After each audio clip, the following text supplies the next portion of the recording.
Hello everyone, this is Maze Dragon Mech, the LEGO set from the Monkie Kid series for 2024, and I paid $100 US for the 990 pieces here, 990. All of it was built live on my Twitch channel. The set comes with only 2 minifigures, but then there are some additional figure-like builds and 2 substantial side builds. First, the mech itself was a very enjoyable build. It did not feel repetitive, it did not feel annoying, it did not feel difficult, it did not feel too simple, nor too overly complex. It was a really nice balance. It felt like it was well paced, the entire assembly process. Had a nice variety of color all the way through, and I think the end result looks very, very nice. I think it looks very proper. It's got a very humanoid look to it, of course. I personally am biased in favor of the trans bright green there, but this is the color scheme that Maze things have used since the beginning. So the cockpit is right here, and I'll put the figure in there so you can see what that looks like.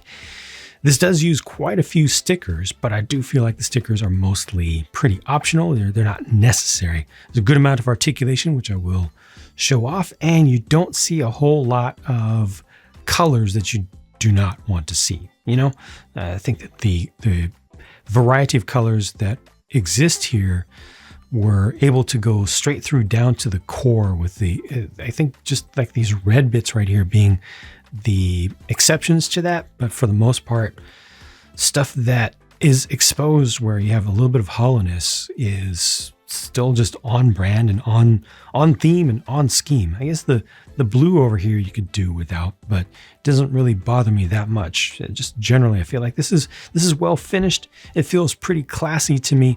It feels pretty right. Overall, I was happy with it. Let me get the figure into the cockpit here, which opens, the whole chest opens up. There's actually a console there done with a sticker in the front, but this has a really simple spot where you can simply stand the figure in. Attaches with a couple of studs down at the base for the feet, and then there you go. Hey, look at that. A pilot that's actually covered, that's actually protected. This is something that Ninjago usually doesn't do. I appreciate seeing it. I just have to assume that this is either a nice energy-based shield or hard light sort of shield, or it's just bulletproof glass. And then the head is simply a mech head. It doesn't have anything in it, doesn't open up, but it still is able to look around. You look at this as a camera, basically, or a sensor unit. Maybe these are antennas back here as well. Really nice build for this. Interesting, different angles on it, and a little bit of studs on the side construction as well. Some nice shaping. Does rely on some stickers there, but once again, I think those can be considered optional. On the shoulders, since we're looking at things up close, you've got the stud shooters there. You can change the angles of these fins, which I think makes a noteworthy difference to the look of the entire mech, whether they're pinched together or apart. You've got the broad, larger, relatively recent ratchet joints for shoulders that allow the arms to splay out and come straight in. Of course, you've got 360 degrees forward and back. Down here at the elbows, you've got the double ratchets, so you can rotate here. You can bring these up 90 degrees. And then the hands have that very human-like feel to them, including the ability to kind of grasp down. Unfortunately, the thumb is not able to open up quite as far as I personally would like to see it. They do have the connection point here to be able to attach a weapon securely in place, so the hand itself or the fingers themselves don't need to actually grasp onto things, but that looks pretty good. You have no waist articulation, unfortunately, no crunch ability or anything. The entire torso is fully static all the way through. I'm not too mad about that or anything, but it would have been nice to get an extra bonus. There's a tail back here. This is kind of awkward. It's thin. It's supposed to be because it's a dragon mech, but does the mech really look like a dragon? Not to me. It takes some inspiration from Maze Dragon Horse stuff, but it's a very humanoid mech. So to have the tail, hey, if you don't like it, you can just leave it off. But it was just a strange inclusion. To me, the hips are done the same way as the shoulders, but you have these kind of these flaps here that can move out of the way, so you can split this all the way up if you want to. And then, of course, you can still go forward and back, and this does have knees as well. The knees have a pair of large ball joints in there for their friction And I've got the stopper there, so it's not able to hyper extend, but it is able to go to about 90 degrees. And then down at the ankle, you once again have a large ball joint. It's able to rotate around, go forward and back. It's limited to try to keep it from falling too easily. And then you also have toe articulation. Interestingly, these can rotate all the way back. So let's see some overall range of poses. In one of the marketing photos, they show the Mech kneeling, but that's honestly a tall order. I actually had to use the knee flap right here for a little bit of structure. You can either do that. It's not necessarily going to last. Like if this rotates around a bit, it's going to start to collapse under there, and then it's not able to hold itself up. Another thing you can do is simply rotate the ankle awkwardly and use the ankle for stability out, and that provides some extra strength. Although, well, it was working for me for a minute, but no, not so much. Maybe with the combination of the two, yeah, it's just a little bit rough. It's nice to be able to get pretty close, but this is not a reliable, I would say it's not a reliable pose that you can just leave for a long time, especially on a raised surface on a shelf or something. It's probably going to fall over. Similarly, the one-legged running stance is possible, but this is really a balance. It shows, yeah. It shows the range of motion that's possible, but it is absolutely just barely balancing there, and you have to rely on a little bit of luck and not rocking the boat at all to get it to stay there. But it's cool, but it's not going to stay. Being more reasonable with it, not so extreme, you can get it to look like it's in motion, like it's kind of walking. And if you look at it from the front, you can see it is leaning to one side. You've got some limitations, as usual with Lego Big Mechs. The biggest limitation is in flex of the front of the foot. It's just not able to come up far enough to be able to put your rear foot back far enough before you're on a toe, and then you're not able to get enough stability out of that. But this I feel like once I get it right, could stay. You know, this is something where I could leave this on a shelf or something and not worry about it falling off, unless the whole place, you know, gets shook up quite a bit. This is relying on some friction pieces. They've got little tires down here in the heels, is something that they do quite frequently to make sure that the feet don't slide out from underneath. But that's pretty good. You know, this is definitely more of a dynamic pose, even though again it's a little bit awkward. More of a dynamic pose than you usually see from something of this size. You can put it into more of a prepared to fight kind of look. This one's more of a, whoa, hold up. You see that over there? Keeping the index finger out. This is more of a come at me, bro. And all I got for this is just con. I really wish there was one additional joint upwards of the elbow so that I could actually rotate the elbow in, rotate the lower arm in, and have it bending in towards the head. You know, you don't have that. You don't have the ability to swap there. So this is able to rotate here, kind of like a wrist, but I would like to have one more so I can just bring it in. Maybe I'm being greedy here, but yeah. If there were two critiques I could make, it would be, I would love to have the option to unlock the stoppers easily on the ankles to get a little bit more bend that I could use, especially for things like kneeling. And then if I could just rotate here, so I could bring the arms across the body as well, which you can't do all that much. You have to raise the shoulder, then you can get slashes like this, but you're not able to actually really properly bring the arm itself across. I want to, at this point, rotate all of this in. That's missing. Here's a vehicle for the Monkie Kid. This is pretty nice. It's well armed with the 4 launchers here and also the little stud shooters. The build of this, it went together fairly quickly, but it felt good. It has, as usual, nice color range on there. You can adjust the angles of these up and down, kind of bring them in nice and tight like that, or leave them out. And this back here is able to rotate strangely. It doesn't really make that much sense to do those two things. A couple giant boosters here kind of goes with the way that Monkie Kid is animated. You know, this actually makes sense in that universe to just have thrust just going off in various directions, but it ultimately just leads to you going ridiculously fast, exactly where you want to go. A couple of the cloud elements coming out the back here, and a pretty simple spot for the Monkie Kid to just sit down, grab a hold of the handlebars or not, and look at some readouts there. But this also has some additional features. You can take this off. You can take this off. Yeah, that's right. They like their modularity. And you take all of this off together as one thing. Now this is a simplified speeder, so you can imagine, you know, it needs to to drop some weight to escape even faster, although losing the booster is probably not the best idea, but that could be part of the comedy there. But at least you could get through smaller spaces like this. And well, since you've got these extra components, why not use them, right? Instead of just discarding them completely, Mech could come along and pick them up and use them.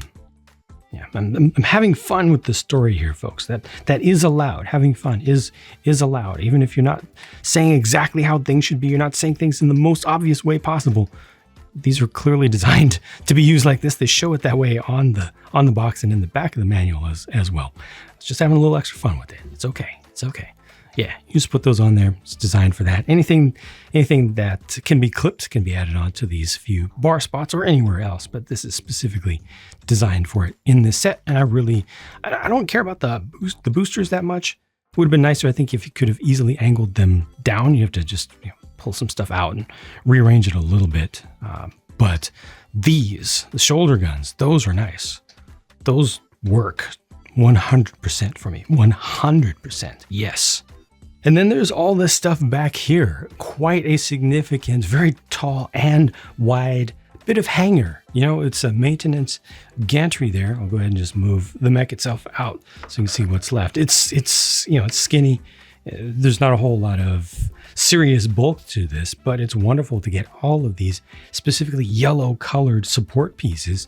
I think this is the most we've had in a set since probably one of the really, really large, oversized construction cranes from City a long, long time ago. So it's nice to get these and just having that bulk, just having that height and that width. And then of course, all of these are bars so you can attach things on there. All of that I think is valuable. And there's also some detail on there as well with some computers. So a small little, a little readout. You got a sticker right there. And then this is a print.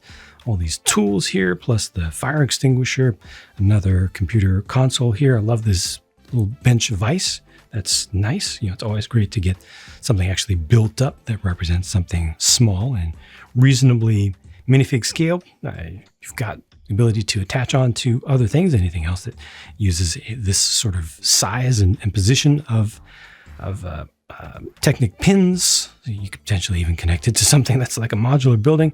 You got these little robots. I'll show you what the robots look like, but this one is able to operate up here, a small crane. You can attach things onto that. And you see the bars right here. So you can imagine this being used to add the weapons on, like the shoulder weapons on up top. It's too bad this isn't able to easily slide back and forth up here. You've got a stand to hold on to another robot that's just kind of in the air. And there's nothing else to see around the back. There's not a whole lot of substance here, but it takes up a lot of space. And it does it, I think, to good effect. I think there's value to this extra height and width because it really makes it feel like a feasible maintenance bay for such a large Mech, rather than having just something small, which would be nice and all.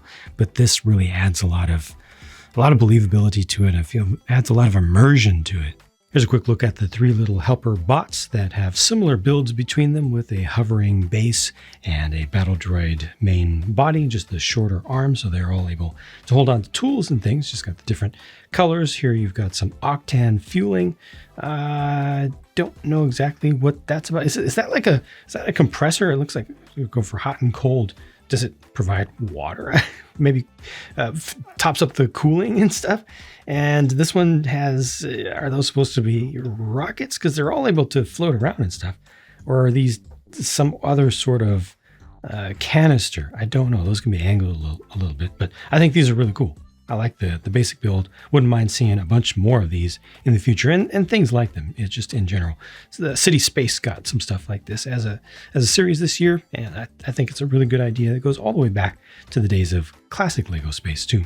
Here are the two minifigures, Mech and Monkie Kid. Of course, surprisingly, no helmet included for Mech. I always want to see that helmet piece because the helmet piece looks really good, but they included just the hair. I mean, if you're going to choose between helmet or hair, might as well go with the hair because it's a special hair piece with the nice print on it as well. Her laptop is a book that's just been built up to work like a laptop, kind of like a old book, except remember when we used to call things notebooks? Just has some stickers for the flap and then a actual keyboard there.